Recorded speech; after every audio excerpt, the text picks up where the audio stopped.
between the defendant and the informant not recorded intentionally, or you have a meeting that is recorded that something happens. And like in the Muhammad case, the FBI said that they simply ran out of battery.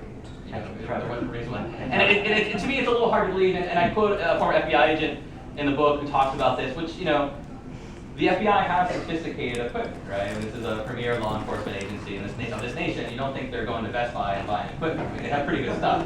And yet they're having trouble with these recorder malfunctions. And it's almost every case. There was a case in Baltimore where the target of the sting operation is about to back out, and the informant says, "Okay, we'll come over and we'll talk about it." And this is an important meeting, right? The guy's about to back out, and there's a recorder malfunction. And it hasn't so far worked in coloring the jury against the government. Like in the Newberg case, that this became an issue because there were 4 months of recordings that weren't made. There was a meeting where the informant offered them money that the FBI chose not to record, and the defense in that case tried to make an issue of it. And they basically had the informant on the stand, and they said, the government wants, you're a liar, right? And he basically said, yeah, I'm a liar, because they proved that he lied about all these things. And he said, now you want all these jurors to believe what you say happened because there's no recording to show exactly what happened. And he says, yes, that's exactly what I'm saying. Which is ridiculous, right? I mean, obviously the government has an incentive in seeing someone like Muhammad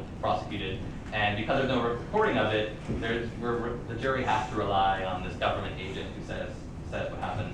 I think what works against it in a lot of these cases is that while there's a lot of recorder malfunctions, because of the high rate of conviction in the federal system, not a lot of these cases go to trial, and so you don't have the scrutiny in court of these recorder malfunctions that you do. But I mean, I think an average person can look at this and say this is pretty suspicious that the most important meetings in an undercover sting operation, somehow there's a recorder malfunction.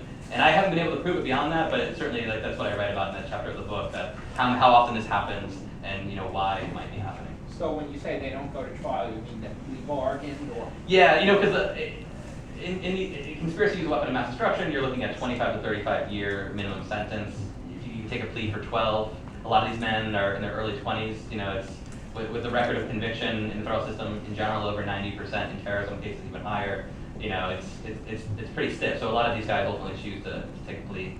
Hey Trevor, when you repeat the questions, Oh, sure.